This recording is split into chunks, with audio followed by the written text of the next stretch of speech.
खड़े हो जाएंगे तो अपनी 21 तरीक की आप जंग तैयारी की हुई है पूरी तैयारी च आप सुनेहे यार तुम लाने आ पिंडा च सारे ने भी जो आप उदन इकट्ठ करना है वो जिवें प्रधान साहब ने कहा ये ऐ नहीं गा कि आपको फंड छड़ता तो अपना काम मुक गया तो फंड दूजे जिले में लग गया।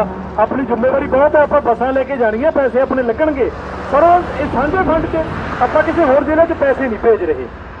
आप अपने वालों तो 2-3 जिहड़ियां बसां अपनियां करांगे तो करांगे, ਜਿਹੜੇ ਦੂਜੇ ਜ਼ਿਲ੍ਹਿਆਂ ਤੋਂ ਫੰਡ ਆਏ ਆ ਉਹਨਾਂ ਦਾ ਜਿਵੇਂ ਆਪਾਂ ਇੱਕ ਬੱਸ ਦੇ ਆਪਾਂ ਨੂੰ ਪੈਸੇ ਦਿੱਤੇ ਆ ਤੇ ਬੱਸ ਆਪਾਂ ਨੂੰ ਤਕਰੀਬਨ 15-16 ਚ ਪੈ ਜਾਣੀ ਹੈ ਤੇ ਉਹ ਜਿਹੜੀ ਬੱਸ ਆਪਾਂ ਕਰਾਂਗੇ ਤੇ ਉਹਦੇ ਤੇ ਆਪਾਂ ਫਲੈਕਸ ਉਹਨਾਂ ਦੀ ਜ਼ਰੂਰ ਲਾਉਣੀ ਆ। ਜੇ ਉੱਥੇ ਬੱਸ ਕਰਦੇ ਤਾਂ 30-35 ਹਜ਼ਾਰ ਰੁਪਏ ਚ ਪੈਂਦੀ ਸੀ ਤੇ ਉਹਦੇ ਤੇ ਬੜਾ ਵੱਡਾ ਆਪਣੇ ਕਿਸਾਨਾਂ ਦਾ ਨੁਕਸਾਨ ਸੀ। ਇਹ ਜਿਹੜੇ ਪੰਜਾਬ ਪ੍ਰਧਾਨ ਜਿਹੜੇ ਬੜਾ ਡੂੰਘਾਈ ਚ ਜਦੋਂ ਜਾਂਦੇ ਆ ਤੇ ਬਰੀਕੀਆਂ ਫੜ ਕੇ ਉਹਨਾਂ ਨੇ ਜਦੋਂ ਇਹ ਗੱਲ ਨੋਟ ਕਰਾਈ ਤੇ ਸਾਨੂੰ ਵੀ ਚੰਗੀ ਲੱਗੀ ਤੇ ਅਸੀਂ ਉਹਨੂੰ ਫਿਰ ਜਿਹੜਾ ਇਹ ਉਹੀ ਅਮਲੀ ਜਾਮਾ ਪਹਿਨਾਤਾ ਤੇ ਹੁਣ ਆਪਣਾ ਫਰਜ਼ ਕੀ ਹੈ ਵੀ ਬੱਸਾਂ ਖਾਲੀ ਨਾ ਜਾਣ। ਉਹਦੇ ਲਈ ਆਪਾਂ ਨੂੰ ਹੁਣ ਜਿਹੜੇ ਦਿਨ ਹੈ ਤੇ ਸਾਡਾ ਜਿਹੜਾ ਅੱਜ ਵਾਲਾ ਕੰਮ ਮੁੱਕ ਗਿਆ ਤੇ ਹੁਣ ਆਪਾਂ 21 ਤਰੀਕ ਵਾਲਾ ਜਿਹੜਾ ਕੰਮ ਕਰਨਾ ਤੇ ਪ੍ਰਧਾਨ ਸਾਹਿਬ ਇੱਕ ਗੱਲ ਦੱਸਣੀ ਭੁੱਲ ਗਏ ਸੀਗੇ, ਉਹ ਜਿਹੜੇ ਬੰਦੇ ਕੋਲ ਅਸੀਂ ਗਏ ਸੀ ਉਹਦੇ ਤਾਂ ਆਪਦੇ ਹੀ 3-4 ਕਿੱਲੇ ਆ ਰਹੇ ਆ ਸੜਕ ਦੇ ਵਿੱਚ। ਉਹ ਕਹਿੰਦਾ 5 ਕਿੱਲੇ ਉਹ ਹੌਲੇ ਕਿਤੇ ਨੇ ਕਹਿੰਦਾ ਕੰਮ ਤਾਂ ਤੁਸੀਂ ਮੇਰੇ ਹੀ ਕਰਦੇ ਹੋ ਤੇ ਜੇ ਮੈਂ ਕੋਈ ਤੁਹਾਡਾ ਕਰਦਾ ਤਾਂ ਮੇਰਾ ਵੀ ਭਲਾ ਹੋ ਜਾਊਗਾ। ਤੇ ਮੈਂ ਕਿਹਾ ਜੀ ਦੇਖੋ ਬਤੌਰ ਲੀਡਰ ਨਹੀਂ, ਜੇ ਸਾਡੇ ਜਥੇਬੰਦੀ ਨਾਲ ਚੱਲਣਾ ਤਾਂ ਅਸੀਂ 21 ਤਰੀਕ ਨੂੰ ਜਾ ਰਹੇ ਹਾਂ ਤੇ ਸਾਡੇ ਨਾਲ ਚੱਲਿਓ, ਫਿਰ ਸਾਡਾ ਹਿੱਸਾ ਬਣੋ। ਤੇ ਉਹਨਾਂ ਨੇ ਸ਼ਾਇਦ ਮੈਨੂੰ ਲੱਗਦਾ ਸਾਡਾ ਸੱਦਾ ਵੀ ਕਬੂਲ ਕਰ ਲਿਆ ਨਾ ਪ੍ਰਧਾਨ ਸਾਹਿਬ, ਸ਼ਾਇਦ ਮੈਨੂੰ ਲੱਗਦਾ। ਪਰ ਦੇਖੋ ਅਸੀਂ ਉਹਨਾਂ ਨੂੰ ਕਿਹਾ ਬਤੌਰ ਲੀਡਰ ਨਹੀਂ, ਜਥੇਬੰਦੀ ਜੇ ਤੁਹਾਡੀ ਜ਼ਮੀਨ ਆਉਂਦੀ ਆ ਤਾਂ ਤੁਸੀਂ ਸਾਡੇ ਪਾਰਟ ਹੋ। ਤੇ ਉਹ ਕਹਿੰਦੇ ਵੀ ਹੁਣ ਮੈਂ ਆਪਦੇ ਵੱਲੋਂ ਪੂਰੀ ਕੋਸ਼ਿਸ਼ ਕਰੂੰਗਾ। ਅਸੀਂ ਤਾਂ ਕਿਹੜਾ ਪੂਰਾ ਕਹਾ ਚੜਾਏ ਤੇ ਹੁਣ ਦੇਖਦੇ ਫਲ ਕਿੰਨਾ ਕੁ ਲੱਗਦਾ। ਕੰਮ ਆ ਸਾਡਾ ਕੋਸ਼ਿਸ਼ ਕਰਨਾ ਤੇ ਉਸ ਗੱਲ ਕਰਕੇ ਤੁਸੀਂ ਸਾਰੇ ਵਧਾਈ ਦੇ ਪਾਤਰ ਹੋ ਤੇ ਅਸੀਂ ਸੋਚਦੇ ਹਾਂ ਵੀ ਜੋ ਪਰਮਾਤਮਾ ਰਸਤੇ ਤੇ ਤੋਰਦਾ ਤੇ ਚੰਗਾ ਹੀ ਹੁੰਦਾ ਤੇ ਹੋ ਸਕਦਾ ਕੁਝ ਚੰਗਾ ਹੀ ਹੋਵੇ ਅੱਗੇ ਵੀ। ਤੇ ਬਸ ਇੰਨਾ ਕੀ ਸਮਾਂ ਲਵਾਂਗੇ ਕਿਉਂਕਿ ਤੁਸੀਂ ਬੜੇ ਚਿਰ ਦੇ ਬੈਠੇ ਹੋ। ਤੇ ਹੋਰ ਪ੍ਰਧਾਨ ਸਾਹਿਬ ਕਿਸੇ ਨੇ ਤੁਹਾਡੇ ਚੋਂ ਕੋਈ ਆਪਣੀ ਕੋਈ ਹਾਜ਼ਰੀ ਕਿਸੇ ਹੋਰ ਨੇ ਬਾਅਦ ਚ ਆਪਾਂ ਬਾਈ ਉਹਨਾਂ ਨੂੰ ਫਾਰਗ ਕਰ ਦਈਏ ਫਿਰ ਆਪਾਂ ਬੈਠਦੇ ਹਾਂ। ਉਸ ਤੋਂ ਬਾਅਦ ਆਪਾਂ ਸਾਰਾ ਤੈਅ ਕਰਦੇ ਹਾਂ ਤੇ ਅਸੀਂ ਤੁਹਾਨੂੰ ਲੁਧਿਆਣੇ ਨੂੰ ਵੀ ਪੈਸੇ ਦੇਵਾਂਗੇ। ਸਾਡੇ ਕੋਲ ਸਾਰੇ ਇਕੱਠੇ ਹੋ ਜਾਣ ਦੋ ਤੇ ਆਪਾਂ ਫਿਰ ਉਹ ਜਿਵੇਂ ਤੁਸੀਂ ਕਿੰਨੀਆਂ ਬੱਸਾਂ ਕਰੋਗੇ ਪ੍ਰਧਾਨ ਸਾਹਿਬ, ਕਿਉਂਕਿ ਆਪਾਂ ਲੁਧਿਆਣਾ ਸੰਗਰੂਰ ਬਠਿੰਡਾ ਤੇ ਪਟਿਆਲੇ ਵਾਲਿਆਂ ਦੇ ਵਜਨ ਪਿਆ ਹੋਇਆ ਤੇ ਆਪਾਂ ਫਿਰ ਜਿਵੇਂ ਵੀ ਜੇ ਪਟਿਆਲੇ ਵਾਲੇ ਜਿਵੇਂ 2 ਬੱਸਾਂ ਕਰ ਲੈਣ ਤੇ ਜੇ 4 ਕਰ ਲਈਆਂ ਤਾਂ ਆਪਾਂ ਦੇਖਾਂਗੇ 2 ਬੱਸਾਂ ਦੇ ਪੈਸੇ ਕਿਵੇਂ ਕਰਨੇ ਆ। ਤੁਸੀਂ ਜਿਵੇਂ 4 ਕਰ ਲਈਆਂ ਤੇ 2 ਦੇ ਪੈਸੇ ਤੁਸੀਂ ਕਰਿਓ ਤੇ 2 ਦੇ ਫਿਰ ਆਪਾਂ ਦੇਖਾਂਗੇ ਕਿਵੇਂ ਕਰਨੇ, ਉਹ ਨਾਲ ਆਪਾਂ ਜੋੜ ਕੇ ਉਵੇਂ ਕਰ ਲਾਂਗੇ। ਉਵੇਂ ਸਾਰੇ ਜ਼ਿਲ੍ਹੇ ਆਪਾਂ ਕੰਮ ਕਰਾਂਗੇ ਤੇ ਸੰਗਰੂਰ ਵਾਲੇ ਤਾਂ ਘੱਟੋ ਘੱਟ 10 ਬੱਸਾਂ ਕਰਨੀਆਂ ਪੈਣਗੀਆਂ ਆਪਾਂ ਨੂੰ, ਫਿਰ ਆਪਣੀ ਖਾਨਾ ਪੂਰਤੀ ਹੋਊਗੀ ਕਿਉਂਕਿ ਸੰਗਰੂਰ ਹੀ ਨੇੜੇ ਪੈਂਦਾ ਤੇ ਪਟਿਆਲੇ ਤੇ ਤਾਂ ਪਿੰਡ ਘੱਟ ਆਉਂਦੇ ਆ। ਉਵੇਂ ਤੁਸੀਂ ਮੈਨੂੰ ਜ਼ਰੂਰ ਆਪਣੇ ਅੰਕੜੇ ਦੱਸੋ ਫਿਰ ਆਪਾਂ ਉਹਦੇ ਹਿਸਾਬ ਨਾਲ ਨਾ, ਕਿਉਂਕਿ 2000 ਬੰਦਾ ਘੱਟੋ ਘੱਟ ਚ ਆਪਣਾ ਲੈ ਕੇ ਜਾਣਾ ਆਪਾਂ ਨੇ। ਵਾਹਿਗੁਰੂ ਜੀ ਕਾ ਖਾਲਸਾ ਸ੍ਰੀ ਵਾਹਿਗੁਰੂ।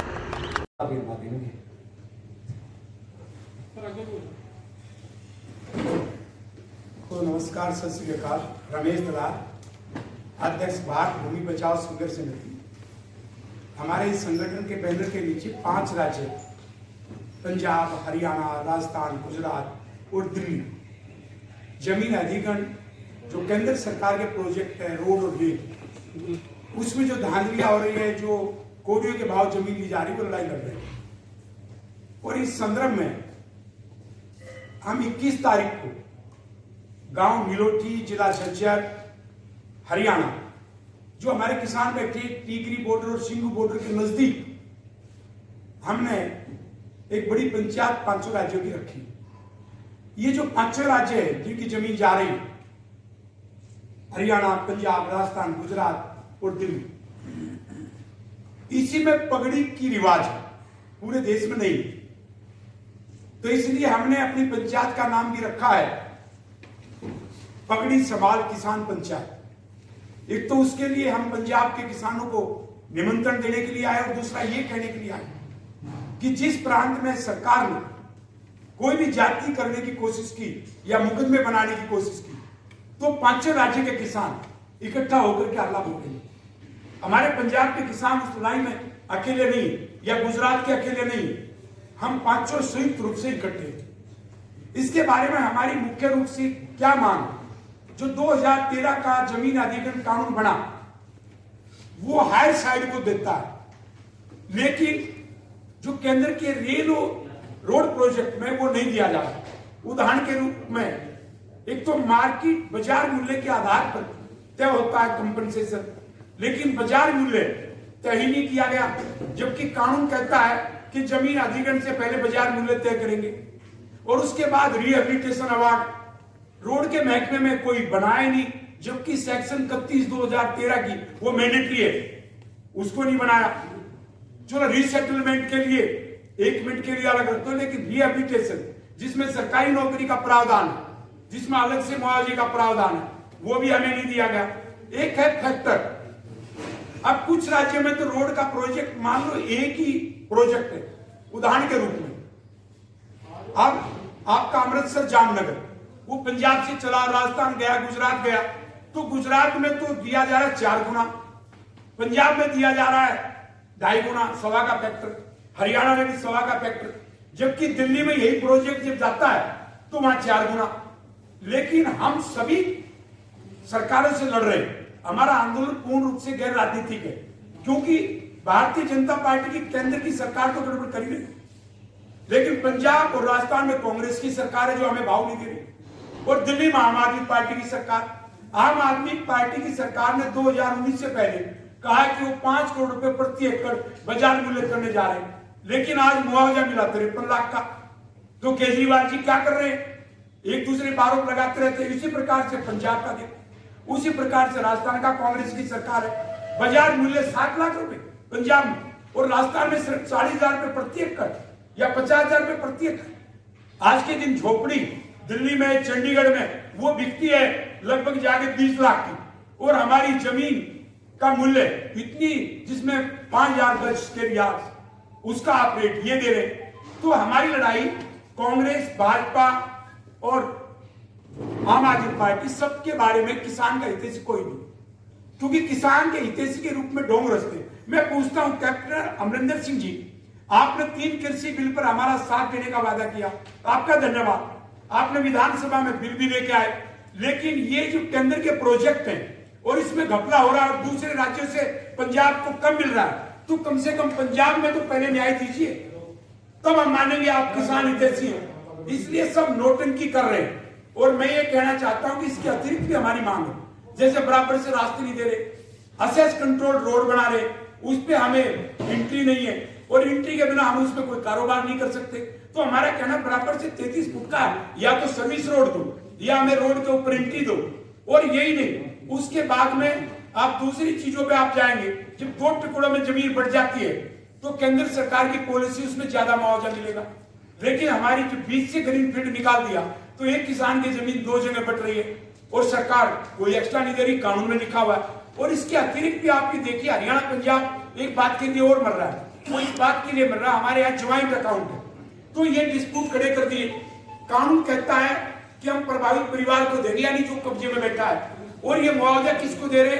जो कब्जे में बैठा है उसको नहीं दे रहे, वो ज्वाइंट में सबको दे रहे। वो एक अलग से झगड़े पंजाब में, हरियाणा में शुरू कर दिए ताकि हम आपस में लड़ते रहे।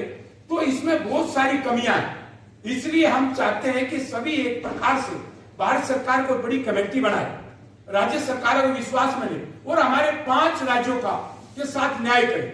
और ये हम आपको बता दें कि एक बार लगातार धरना 15 जनवरी से चालू है। एक तरफ जो हम कृषि बिल को रद्द करवाने की लड़ाई में एसकेएम का साथ दे रहे, लेकिन एसकेएम ने भी जमीन अधिग्रहण पे हमारा आज तक साथ नहीं दिया। लेकिन एक बात मैं कहना चाहता हूं, क्या जमीन अधिग्रहण कानून के बिना अडानी अंबानी के पास जमीन जाएगी? कभी नहीं जा सकती, क्योंकि जमीन अधिग्रहण कानून से जाएगी। वो इसलिए मैं कह रहा हूं, अपने देश में प्रॉपर्टी का अधिकार संवैधानिक अधिकार है, जो बहुत सारे देशों में नहीं है। इसमें आर्टिकल 300A जो हमारी रक्षा करता है, और इसलिए मैं जमीन अधिग्रहण पे भी 2 बातें आपसे करना चाहता हूं। वो क्यों गैर कानूनी है? कृषि मंत्री संसद में खड़ा होकर कहता है कि काला बताएं। मैं हैरान हूं, विपक्ष नहीं बता पाया, अपने भाषण देके चले गए, लेकिन आज मैं पहली बार आपको काला बता रहा हूं। आप हमारे संविधान पे जाइए, और संविधान में 3 सूची, एक केंद्र की सूची है, एक राज्य की सूची है, एक समवर्ती सूची है। जो केंद्र की सूची है उसमें जो 41 एंट्री है, वो कहती है कि विदेश के साथ व्यापार करने का भारत सरकार को अधिकार है, और राज्यों के बीच अकेले पंजाब में इंटर स्टेट वो 42 में है। लेकिन आप उसमें जाएंगे तो कृषि पर आय लगाने, जो इनकम टैक्स है, जो 2.5 लाख रुपए से ज्यादा सभी को लगता है कोई व्यापारी हो, नौकरी करने वाला हो। तो भारत सरकार के लिए शक्तियां संविधान निर्माताओं नहीं दी, उन्हें एंट्री 82 में लिख दिया और 82, 84 है, 85, 86 है, उसमें सब में कृषि के क्षेत्र से भारत सरकार को मुक्त रखा और कह दिया कि न्याय पे उनको अधिकार है, बाकी मुद्दे पे और न उनको स्टेट ड्यूटी पे है, न सक्सेशन एक्ट में हमारे कृषि के ऊपर उनको कोई अधिकार है। तो कृषि पे उनको अधिकार था ही नहीं। और जो दूसरी सूची है राज्य की, दूसरी सूची में एंट्री 14 क्लियर है, जो कृषि पर राज्य सरकार को हक देती है। तो किस आधार पे आपने कानून बनाया, वो कानूनी गलत है, वो असंवैधानिक है। और यही नहीं, उसमें यदि और आप डिटेल में जाए, वो कहते हैं हमने कॉन्ट्रैक्ट एक्ट बनाया। तो कॉन्ट्रैक्ट एक्ट जो संगठित सूची है उसकी एंट्री 6 को पढ़ी और 7 को, जो 7 एंट्री है वो कहती है कि कॉन्ट्रैक्ट एक्ट भारत सरकार बना सकती है लेकिन कृषि पर नहीं। तो आपने क्यों बनाया? जब संविधान में आपको कंपिटेंसी नहीं है, अधिकार नहीं है, और आपने राज्य के अधिकार का अतिक्रमण करके और ये कानून बनाए, तो तीनों कानून रद्द होने चाहिए। इसलिए हम संयुक्त किसान मोर्चा की जो लड़ाई है वो हमारी लड़ाई, लेकिन जमीन अधिग्रहण की लड़ाई वो हमारी अलग से। और हम 5 राज्यों का मुआवजा भी लेंगे, रिहेबिलिटेशन अवार्ड भी लेंगे, और अपनी जितनी भी जो हमारी समस्या है, रोड की एंट्री की जो हमने आपको बताया, या रास्तों की है, या ज्वाइंट खेवट की है, वो सब हम देंगे। और मैं इसके बाद अपने ढिल्लों साहब जो पंजाब के हमारे प्रधान हैं, वो अपने विचार रखेंगे।